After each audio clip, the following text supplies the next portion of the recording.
50. Please remember to download the Zingo TV app from respective iOS and Android app stores, as the app is absolutely free. And while you download, please make sure to rate and leave a comment. Why? Because we want to hear from you. Oh, yes, we do.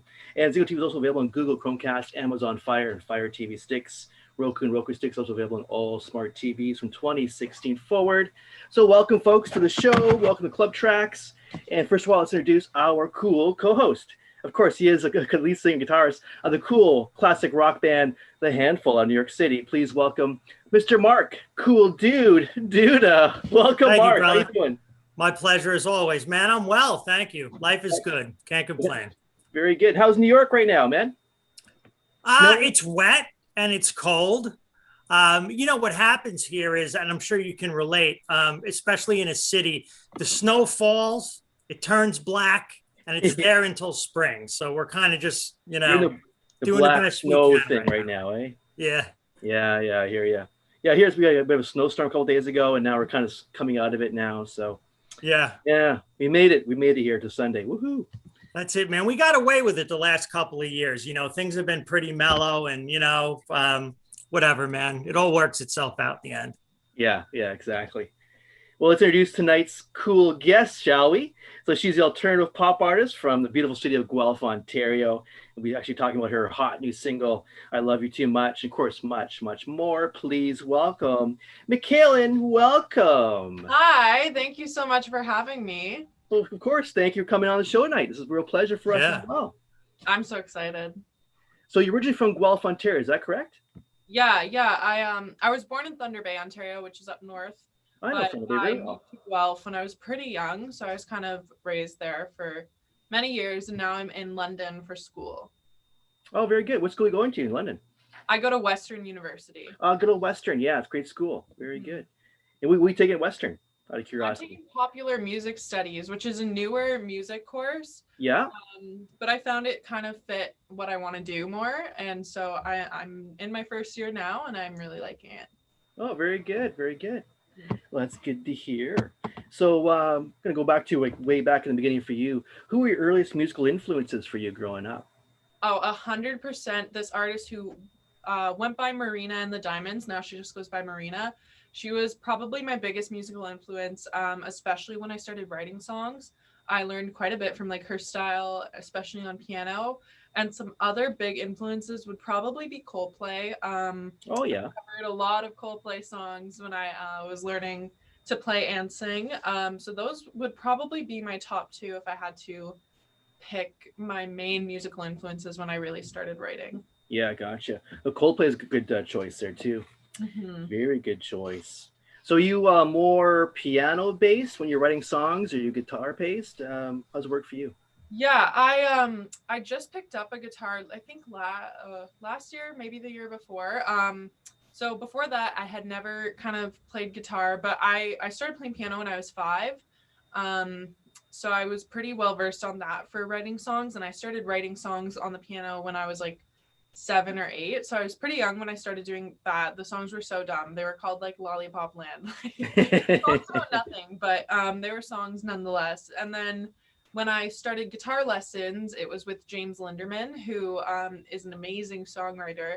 And then we started, instead of working on covers, I'd bring him song ideas, and we would start writing songs in our lessons. And usually we can bang out a song a week. So that's what I'm doing on guitar now. I love guitar, and I think guitarists are amazing. It's one of my favorite instruments, probably my favorite instrument to listen to as well. Very cool. Right on. Guitars right here on the show. Yeah. Could form our own band here now, I think. Exactly. That's it, right? We got Noel on drums. We got 2 guitar players, a pianist. A couple singers here. Perfect. Cover all aspects of rock and pop and alternative. Oh, that's right. Yeah. It'll sound awesome. Mikalyn, Duda, and Clubb. Look out, folks. It's going to be a knockout record. That's all I know. Yeah. So when you're at campus, do people actually recognize you at all? I'm really curious about that when you're at Western University. Not really. But I'm lucky because my friends are super supportive. So when I released my single, they all went and streamed it. And you can see on Spotify for artists, when you release a song, where people listen to it. So I was obsessively checking for the live count. I was checking once every 5 minutes. And I didn't know that the live count ended for some reason. It just left my head.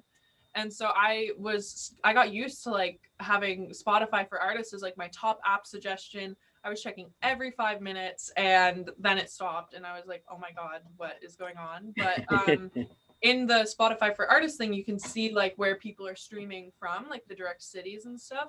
And I was looking at the London one, and like a lot of my friends here had streamed the song like right when it came out. So I'm lucky. They're all super, super supportive of my music. And that's going to be nice next year when I'm out of residence and in a house, and my housemates have to put up with it. Yeah, that's right. Comes your home recording studio after a while.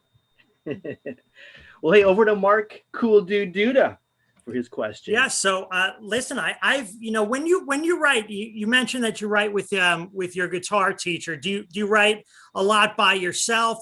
Typically, how does it start out? Do you have a melody? Do you have lyrics? Is there a typical sort of process for you? Yeah, I would say that a lot of the times I'm kind of 50-50 with like co-writing and writing on my own. Sometimes I'll just think of an idea and I'll end up writing the whole song by myself. Sometimes I'll think of an idea and I'll take it to my guitar teacher or a friend of mine, and we'll write it in a lesson. Or sometimes like I'll go to a studio and me and a producer will start writing. But I'm a very melody-based writer, and I've always kind of been that way. So I usually start with like chords or like a soundscape before I kind of think of the words. And if I come in with the words first, it's because I had an idea that I like wrote down and kind of use that idea to shape where I want the melody to go. Cool. That's really cool. So I think, I noticed a bunch of your songs stood out for me. And I think, when you're a good songwriter, the songs kind of transcend genre a little bit. So for me, because I'm a rocker, wouldn't change it if I could, I notice a lot more the earthy sort of bass thing. So I was drawn to Funeral, where you're playing the piano and sort of that percussive acoustic piano. I was drawn to Circles and Come Out, where you're playing with a young lady on drums, because I've got that sort of, what's her name, Sina? Sina drums, yeah. She's based out of Germany, and she covers a lot of like rock songs and that type of thing. Yeah. She is so talented. She can play anything. Yeah. So that, and I noticed you collaborate a lot with a lot of different types of musicians. And so for me, because of, sort of the prism that I view music through, I was drawn to more of the earthy stuff. But I'll tell you, you listen to a song like Gone, for example. I think it's a really good song. And I think one of the things that's really good about it is how committed you are to that hook. You're all in, the music comes out, you're right out there, you're naked, and you're 100% committed to it. And I'm thinking to myself, and full disclosure, I've produced a lot of records too over the last 20 years. And I'm thinking to myself, if I'm producing this song, I produce it like Evanescence or something with a heavy guitar behind it. And as I listened to more of your stuff, maybe it was Come Out or some of the other ones, I started to hear that too. So I think, you're transcending a lot of genres there. When you talk about your music, whether it's on a show like this or somebody you come across, how do you describe that? Because it's not EDM, it's not pop, it's not rock, what is it? Honestly, I have no idea sometimes. Like, I will go and I'll write a song that's like top 40 pop, and then I'll go and write a song that's like Funeral about me dying in a fire because I got in a car crash. Like, it really... Yeah, that's a heady song. That is you're a young lady, and I mean, that's, you're kind of an old soul lyrically a lot of the times. Is that something that you hear?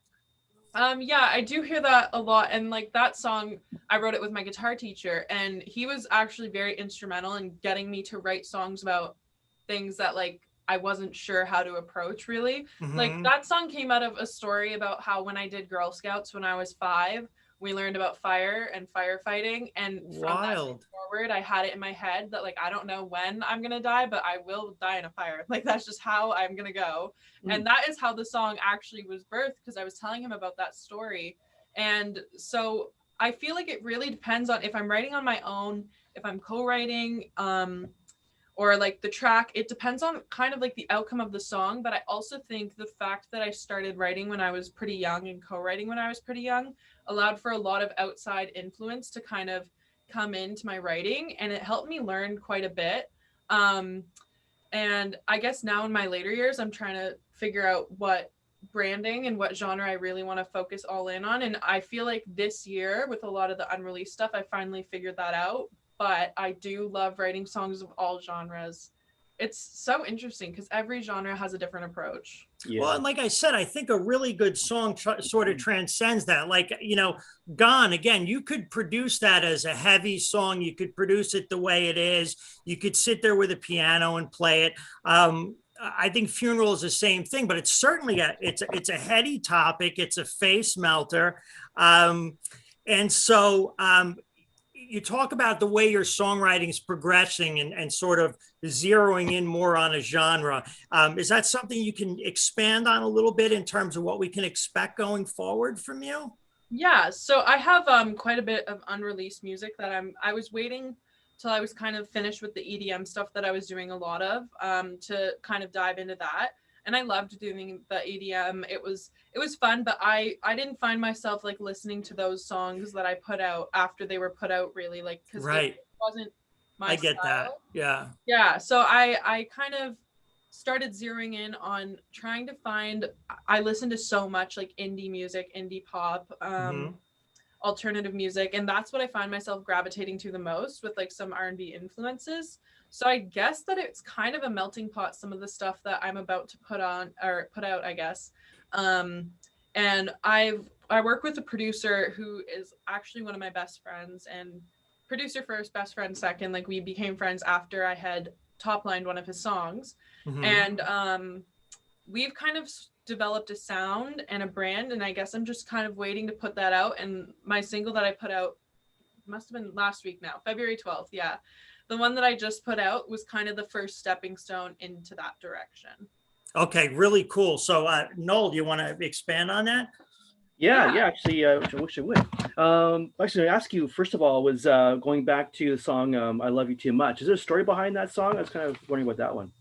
Yeah, so that song, it was Chris and I. Chris is the producer that I work with, one of them, and we were sitting in his studio. And what we always do when we write songs, it's kind of always a weird writing process, because Chris is amazing at making these really cool beats. We'll sample, like the other day, I was at his house last week doing work, and we sampled an old song of mine that we weren't going to do anything with to make the track. So Chris actually took some samples and put together kind of a bass track. And then what we usually do is he has this auto-tune mic, and it makes everyone sound like Travis Scott. So what we do is we start freestyling over that melody, whatever it is, whatever words come to mind, we just spit them out. Like last week, I can't remember what the freestyle was for I Love You Too Much, but last week it was like, went 150 on the 401 with my mom in the passenger side, or like something like really dumb like that.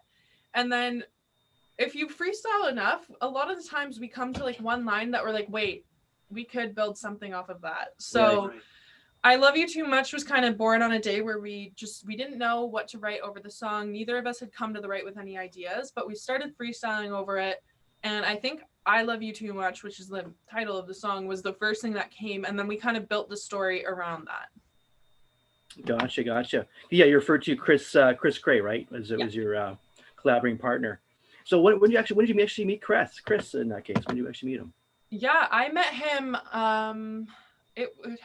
I feel like it was 2017 was when I met Chris. He had this song, Nostalgic, and he was going by Extra at the time, and he was kind of producing like dubsteppy beats, that type of thing, which is so not what he's doing now. So it's kind of funny how he's kind of transformed his like artistic career. But he asked me to sing the vocals on it. So I went to Pirate Studios in Toronto, and I'd never met him. He was super quiet, and I sang the vocals, and then I left. And then a few days later, he reached out and asked if I wanted to do an acoustic version. And of course, I always love acoustic versions of songs because I'm very piano based. So I said yes. And then we went and we filmed the acoustic version of the song, which is called Nostalgic. And then after that, he asked if I wanted to do a music video for it. So we still didn't know each other that much at the time. Like Chris is quiet and I'm not, but I was talking a lot. He wasn't talking as much. We didn't really know each other yet. But then I went to Toronto. I went to his house and we spent, I think, 12 hours that day filming. So at the start, it was like not awkward per se. I think it was definitely very professional. And then by the end of the day, like we're all hungry, we're all tired, and we're all cracking jokes. Like me, him, and his mom, who was helping with the shoot, because at the time we were 14 and 15. And then after that, we were like, well, why don't we do a co-write and just see where it goes? And we ended up producing and releasing an entire EP on our own. And then from there, we just never stopped writing. So I like to say Chris did not know what he was getting in for when top line his vocals. But we got a great friendship out of it. No kidding. No kidding. So there'll be more collaborating with Chris in the future, I imagine so. Yes, 100%. Yeah, right on. Cool. Well, that's a good partnership you got there with Chris. Very good. Yeah. I love back. Oh, go ahead. I'm sorry. Go ahead. Oh, sorry. I just said I lucked out for sure with him because I can, like, no matter how dumb our ideas are, which they can be pretty dumb at times, we can say them. And I feel like as songwriters, sometimes you have moments of like, is this really, really, really stupid? Or is it like really good? Right. And you can say those ideas and he'll be like, no, that's the stupidest thing you've ever said. Change it. Or wait, I like that too. So it's really nice to have somebody that you can be completely open with when you're in the right place. Well, it's like a good soundboard, right? You kind of do bounce off ideas from them, and it's good feedback coming back from them as well. So no, it's always important to have a good soundboard person around you like that. Yeah. Back over to Mark, eh? So for me, I think, it's really important for songwriters, especially somebody, and I mean, you're still young, obviously, but to have people in your life that are so supportive, because I think, as often as you'll find somebody that's supportive, there'll be a whole subset of people who are supportive until you're more successful than they are. And then they'd prefer you didn't succeed so much, Mm-hmm. One thing that touched me about you is as I was kind of going through what I saw on the internet, I came across like a random Lady Gaga cover that you did. And you spoke a little bit about, I think it was your grandma. Yeah. And your relationship with her and the support you received. And I was touched by that. And I think it's important to have relationships like that. So can you talk a little bit about that? Yeah. So I'm very, very lucky in that my family is super supportive of everything I do, especially my dad. Because he's an athlete. My parents are both athletes. My mom was an 800-meter runner. My dad's a triathlete. And then they had me, and everyone was like, oh my gosh, this kid is going to be like a phenomenal like athlete. She's going to like, do everything. Like, wow, those genetics. And I came out and I hate running. Like, I hate it. Yeah. I can't stand it. I'm not the biggest fan of exercise. Like, it's not exactly my favorite thing. I'm not very coordinated. So I was put into soccer, like all these sports as a kid. The only one I really liked was basketball and swimming. And my parents are these two super invested athletes. And then they put me in piano lessons because when my mom was growing up, she was, along with her 4 other sisters, they were all put in piano lessons when they were 5. They went to grade 8, then they could choose if they wanted to go on or quit. And so my parents did the exact same thing with me and my 2 sisters.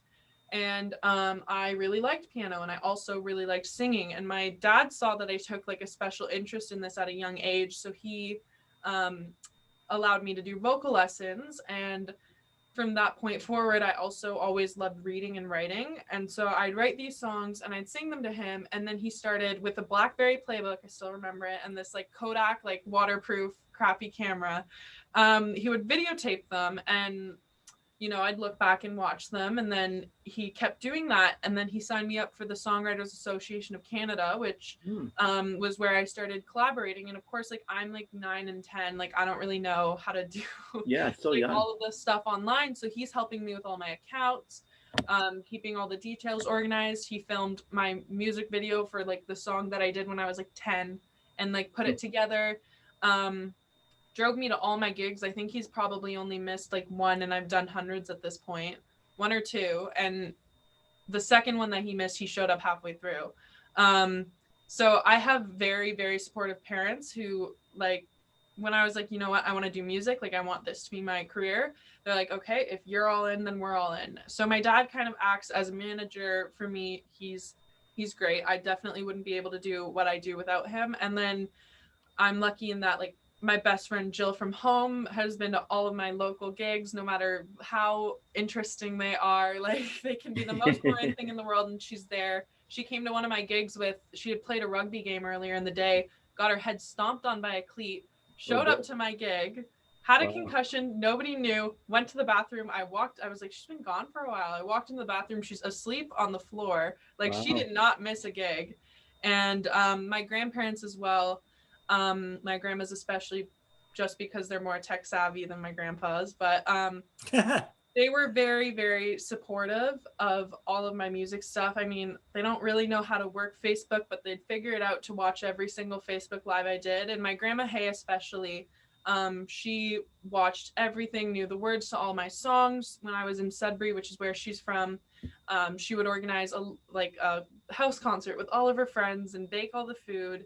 And my grandma's definitely a huge inspiration for me, just because I've never met somebody so selfless. And she passed away July of last year from cancer, which was very hard. But one thing that I really am honestly thankful for COVID for was that I was able to go up and be there for the last 3 weeks of her life. And what we did every single day until she physically couldn't, like, speak anymore was I would play songs on the piano or on the guitar, and she would sing along or, like, smile and be listening to them. So, like, music definitely is a huge bonding point for my family. That's so wonderful to hear. And as you and she got to see a little bit of your success, and I mean, as you succeed more, you'll remember that. And I think that's great. You hear way too much about the negative part of family, with Britney Spears' dad, and this, that, and the other thing, and so little credit is given to the people that that encourage us at the time when it matters most, whether or not you're a musician or an athlete, and your dad's getting up at 5 a.m. to take you to practice or whatever else. Those people exist, and they don't always get credit. So it's wonderful that you say that. Absolutely. Yeah, it's so important, because, like, and I know, like, the thing is, like, even if I never kind of got success in a way, my grandma would be still, like, cheering me on, showing my videos to all of her friends. Just, they're great. Awesome. Noel, back over to you, man. Sure, man. Yeah, that's a cool story you shared there with them. Very cool story. Yeah, not enough of that. So true. So true. I was gonna go back to we actually recently debuted your single "I Love You Too Much" while opening up for Scott Helm on the live stream. So, what was that like for you, doing that and have that kind of reception you had off that song? It was a lot of fun. So that was my first concert, actually, like, not a Facebook Live or a live stream during COVID. I mean, I guess it was a live stream, but, like, I actually physically went somewhere, put my piano in the piano bag again, made sure I had all the chords, and went out. And it was shot in a warehouse that does a lot of, like, sound equipment, and my dressing room was a tour bus, and that was so cool to me. I was like, this is the coolest thing ever. I could 100% spend months on here. I'd be totally fine. I loved the tour bus. It was really nice. The only downside was I had no idea how to change the channel, and there was some really weird show playing off the TV at some point. And I got to meet Scott Helman, which was super cool. Cool. His guitarists are really nice guys, and it was just great to be, like, in that environment again, where there's, like, a cool lighting background and, like, people with cameras, and the sound, like, isn't in my hands. Like, I don't know too much about, making things sound good on a sound guy, like, perspective. So it was nice to not have to do that. And I usually just get my dad to do it, but it was nice to not have him have to do that, and he could just sit back and enjoy the show. So it was a lot of fun. And the song, I got a lot of, like, messages afterwards that they really liked the song, and, like, when was it coming out and that type of thing. So it was super cool.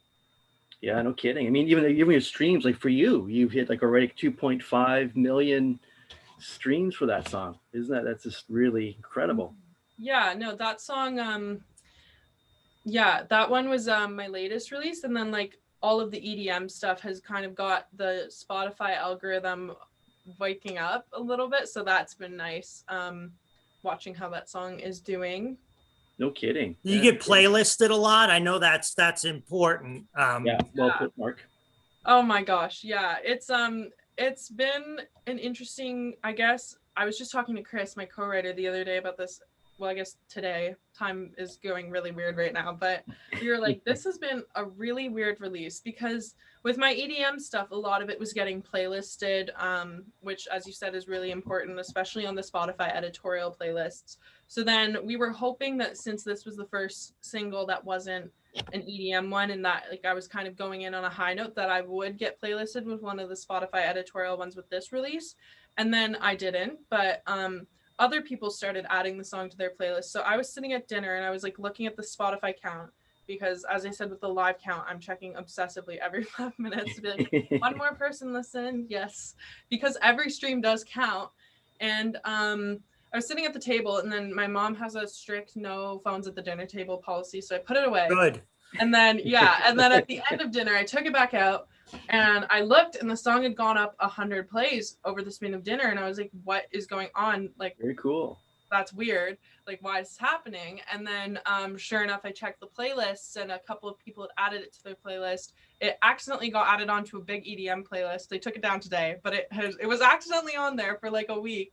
I think somebody had added it after, because I was doing only EDM stuff, and they had added all my other songs, so I think they didn't listen to it, and then they just assumed that it was an EDM one and put it on there, and it did really well in that playlist until they realized that it wasn't an EDM song.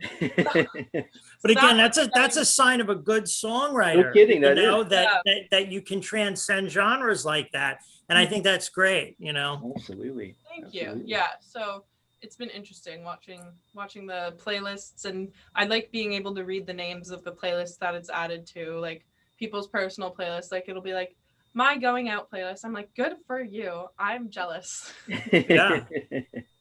Mm-hmm. That's awesome. That's awesome. Look, I ask you too, but it comes to like videos. I only probably a couple of videos by now. Are you more the architect of those ideas, or was it come from your collaboration with one of your partners there? Mm-hmm. Chris does a lot of my videos because he's really good at most things that he does. Like it's except for driving. He hasn't got his license. Chris is like the person that like you just turn your head for a second and then you look back and he's mastered it. So he was, before he got into music and production, he was like featured in like National Geographic for his photography. So he's really good with his camera. And he also is very good at executing ideas. So I'd come to him with these really weird ideas and he'd be like, okay, so this is how we actually do it. And then we'd go and shoot the video that way. So Chris does majority of my music videos, and then my YouTube videos, like covers and stuff, that's me and my dad. Gotcha. Yeah, very cool. Very cool. I was actually going to ask you too. Can you perform a song? I forgot to ask you that earlier. Yes, I would love to. Okay, great. And I say, bring it on. All right.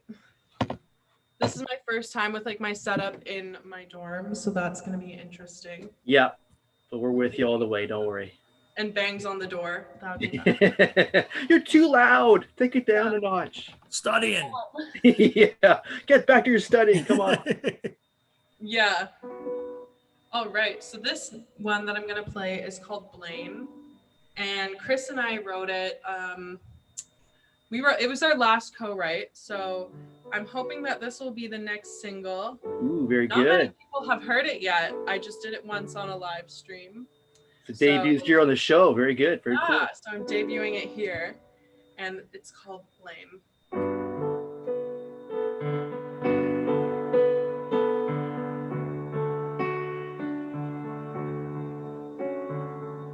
Say you like me better when we're in the dark, but we don't get to talking. Always the spark, and I try to forget it. Feel like we're falling out of love. What's with being quiet? You're killing we're not getting better, never gonna change.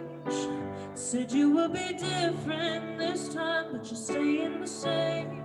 And I'm out of chances, no I shouldn't wait. Feels like forever, I'm done taking the blame. I'm done taking the blame. I'm done taking the blame. I'm done taking the blame.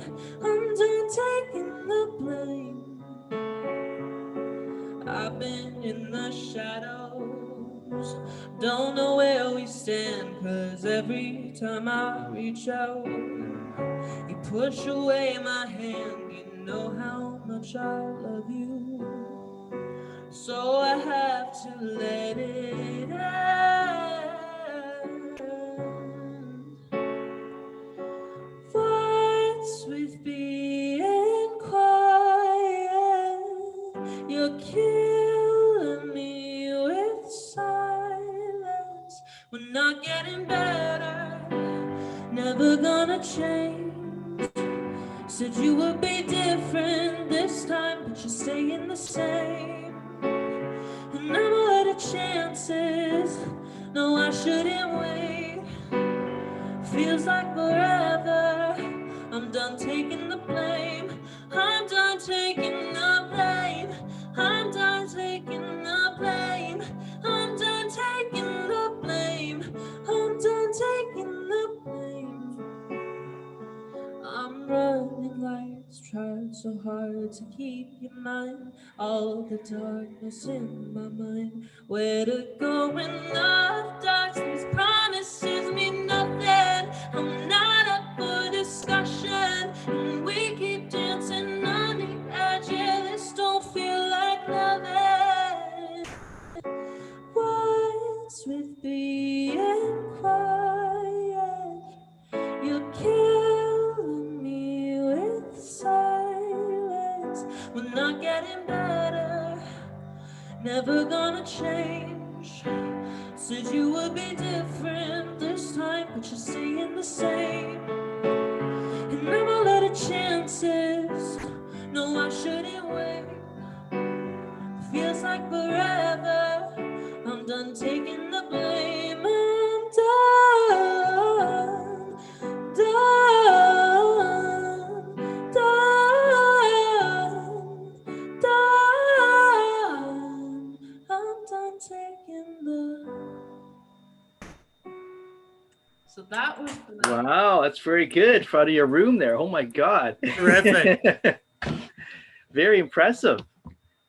You sound great in there. Wow. That's really Good. Oh impressive. my gosh. I get my dad to okay the setup because he's the one who knows the sound stuff a little bit better than me. But I did this and I was like, I hope it doesn't sound like I'm in a can. No, it sounds great, and you know, you're perfect vocal, not pitchy at all. Great dynamic between your piano dynamic. playing and your singing. You can tell you have a whole lot of hours into this. You know, they always say it's 10,000 hours, right? Right. Yeah. 10,000 rule. You know, but yeah. That was terrific. That's another face melter. You know, you do a really nice job with the slow ones, and you know, I had heard. I think that most of the stuff I heard you do, my initial visit to you know, iTunes and everything else was the dance music type of stuff. But wow, you know, you got a terrific slow dynamic as well. So kudos. Thank you. Yeah, a lot of the dance songs actually were piano ballads that I wrote, and then I sent them to the producers over there, and then they did basically whatever. I have no idea anything about EDM, so they just do whatever they wanted to the songs. So a lot of them started out just on the keyboard. That's terrific, and it's great to hear that, and to do acoustic performances, right? But Noel and I talk about this all the time because the value of that for a singer-songwriter is your audience gets to hear that song the way you wrote it. Not filtered through a producer or a band or anything else. And so that's, you know, that's your song just coming from you. So that's really cool. Have you ever thought about doing like an entirely acoustic album, or, you know, just you? I would love that a lot. I think that's definitely something that I want to do in the future, kind of after I've established the new sound that I want to be taking. I think an acoustic album would be amazing because when I do live shows, that's basically what it is. A lot of the time, it's just me and the keyboard.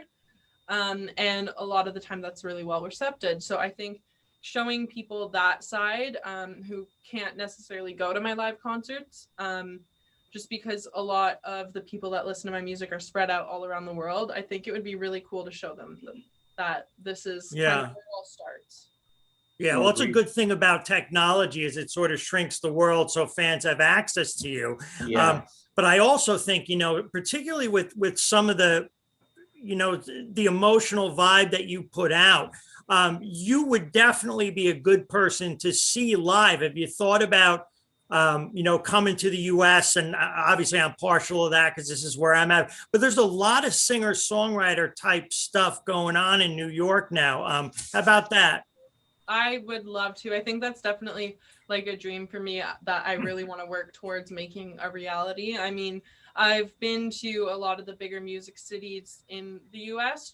I went to Nashville, I've been to New York City, and then Los Angeles. I still want to go to New Orleans, but it's been a lot of fun because it's just the atmosphere. Especially in Nashville, has an amazing atmosphere for musicians. Like your waitress is a musician, the person Right.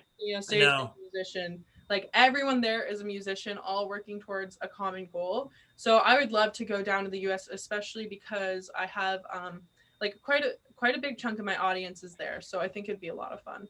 Yeah, I could definitely see that. And do you find when you visit another city or you visit another place that the vibe of that place, the scene, whatever you want to call it, begins to inform your songwriting and your performances?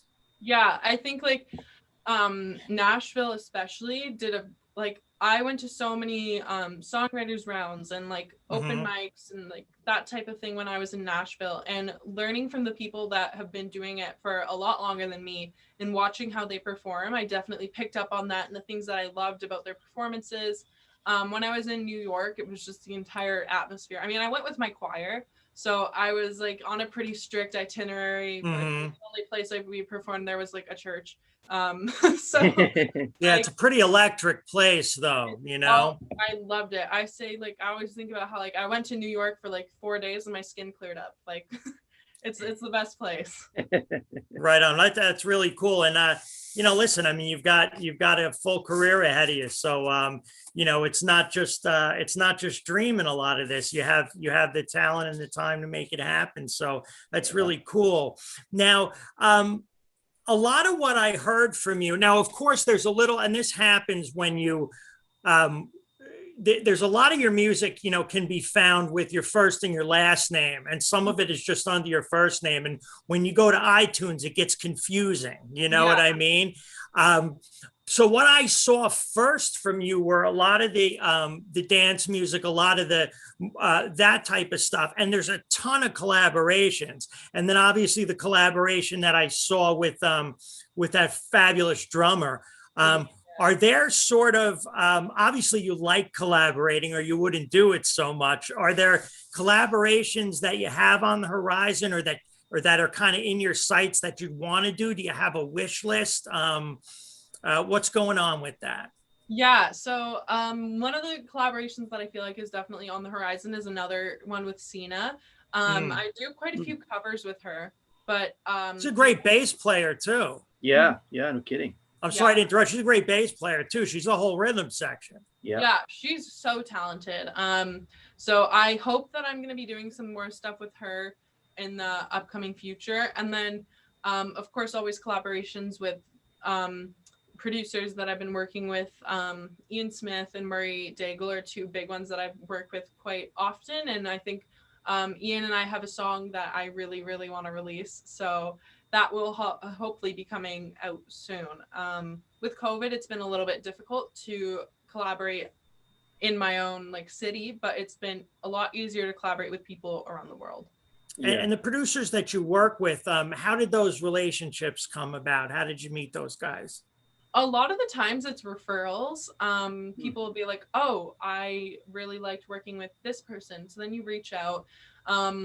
and you start working with them that way. Murray, for example, I started working with him when I was like 13, and he was the one who produced Gone, and I really love like the relationship I have with most of the producers that I work with, in that when I'm tracking vocals, I can be like, that sucked, and they'll be like, yeah, it did, go again. And it's like, I'm not sitting in the booth like, oh my god, he just said I sucked. It's like, no, I sucked and he called me out for sucking, so I'm gonna do that better. And like they really push me to do the best that I can on like the tracks that I'm singing. They push me as a writer, especially Chris, when we're both like giving each other ideas and we're able to be like, no, that was bad. And like that open communication with my producers is very important to me.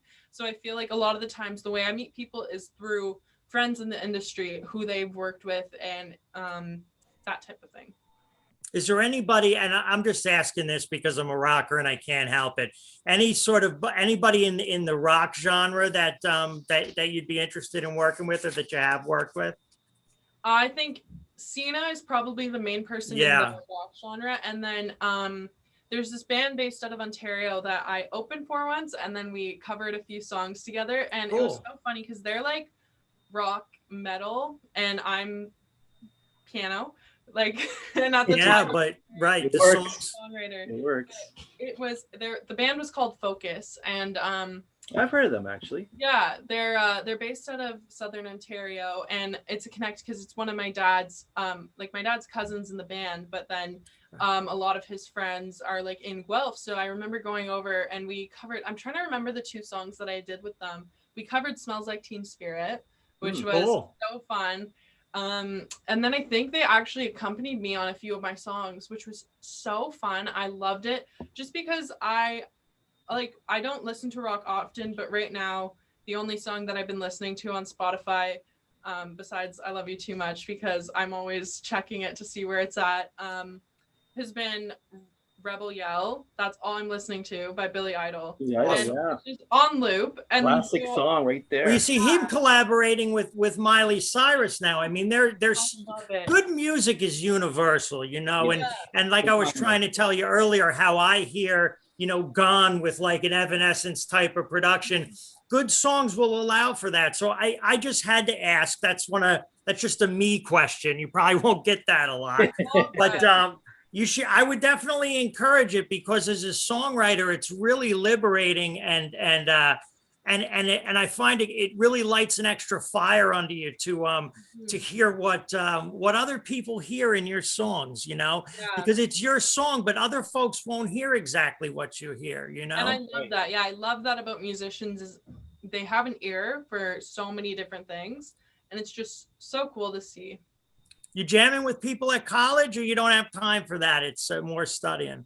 I'm trying to. I have a few friends in like the music program, and it's kind of like two different streams because I'm in the pop music program, and then there's like the classical music program. But a lot of the people in the classical music program aren't classical musicians. At least the drummers that I've met are not classical musicians, but they go to learn like the theory of it and like figure out how to be both sides. And yeah, it's so fun. I mean, you can probably see my guitar back there. They'll come to my room and just like grab the guitar, and we'll start listening to music or playing music. Love it. Yeah. It's so fun to have people literally right down the hall and around the corner that I can go to and just jam with. Yeah, no kidding. That's cool, and it's cool that you're open to that. That's awesome. No kidding. Sorry, Noel, I'm hogging the interview. I could talk to Mikalyn all night. It's all good. It's all good. It's all good, Duda. No problem. I'm gonna go back to your song you performed there. I mean, that was I gotta say, like, that was really great vocal you just did on that song earlier. I can hear the Coldplay in your in that song myself. That's like that's what I identify with, is that Coldplay kind of a vibe going on there. Yeah. We're gonna ask you, do you have any plans for making a full length record this year? We kind of touched on it a little bit, but will it be a full length record coming out in 2021? I would love that. I would say likely yes, if not early 2022. So if not this year, I think by next year, probably before this time, probably January. I'm just looking at my calendar. Yeah, I feel like definitely towards the end of this year to early next year, just because we have some songs. We have enough songs right now that we could. It's just more, are we going to write better songs Right, right. Yeah, months type of thing. understandable. So that is definitely something that I'm working towards for the end of the year. So hopefully. Very good. Crossing our fingers. Crossing our fingers. And so you think Dune's going to be the next single? Is that what you're saying earlier? I think so. Yeah, it's up in the air between this one and a song called Uber that I've performed on quite a few of my lives, and it's funny because they're pretty different. I'd say this one is more similar to I Love You Too Much, and Uber's like, it was a joke song. It was one of our freestyles that we were like, wait, let's do something with this. So they're all kind of the same vibe, very different content. So we're gonna figure out which one to release next. I think Chris and I both have elaborate ideas for the Uber music video and the visuals to go along with it. So I feel like Blame might come out next just because we're waiting for the summer to film a music video for Uber. Oh, cool. That's very cool. Are you one of those songwriters that always has like a constant jukebox in her head, and like you got to pull out your phone and record ideas in it all the time that you go back to? Is it sort of like, is it like that, or do you have to sit down and say, I'm gonna write? It honestly depends on like the month. Like sometimes I remember I was on FaceTime with somebody, and I just had to hang up and record like an idea.